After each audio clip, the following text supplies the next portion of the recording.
யோவான் நற்செய்தி அதிகாரம் 8. இயேசு ஒலிவமலைக்கு சென்றார். பொழுது விடிந்ததும் அவர் மீண்டும் கோவிலுக்கு வந்தார். அப்போது மக்கள் அனைவரும் அவரிடம் வந்தனர். அவரும் அங்கு அமர்ந்து அவர்களுக்கு கற்பித்தார்.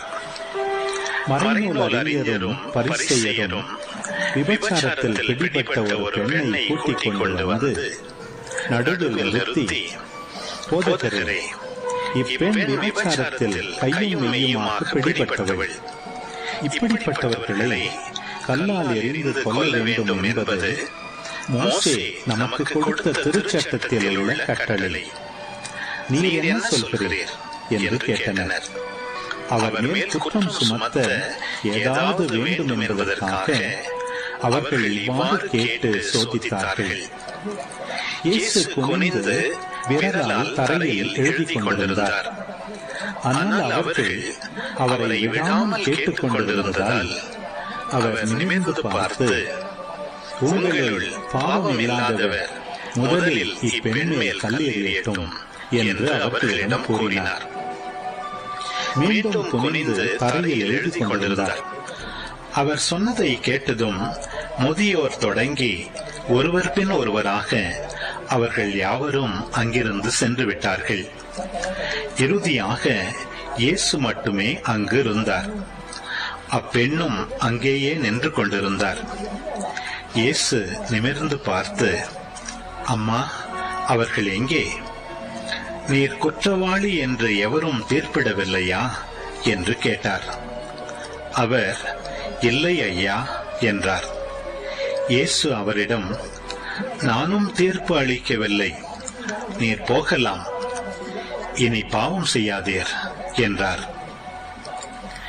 மீண்டும் இயேசு மக்களை பார்த்து, உலகின் ஒளி நானே, என்னை பின்தொடர்பவர் இருளில் நடக்க மாட்டார், வாழ்வுக்கு வழிகாட்டும் ஒளியை கொண்டிருப்பார் என்றார்.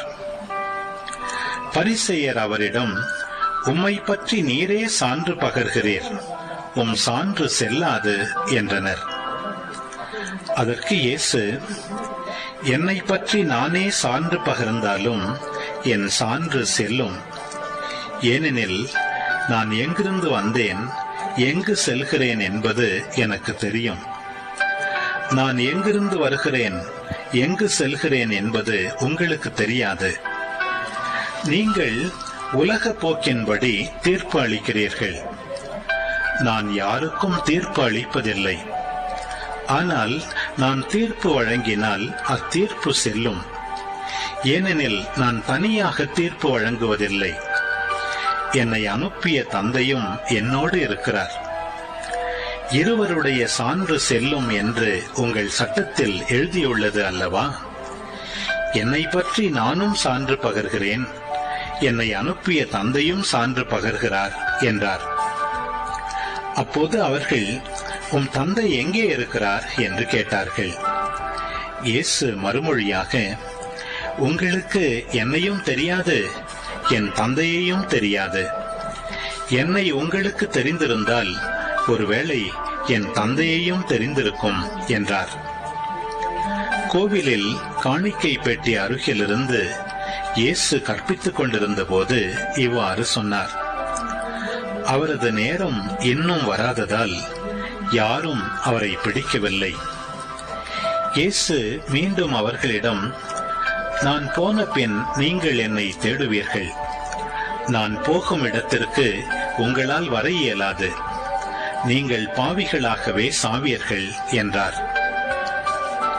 யூதர்கள், நான் போகும் இடத்திற்கு உங்களால் வர இயலாது என்று சொல்கிறாரே, ஒருவேளை தற்கொலை செய்து கொள்ளப் போகிறாரோ என்று பேசிக் கொண்டார்கள்.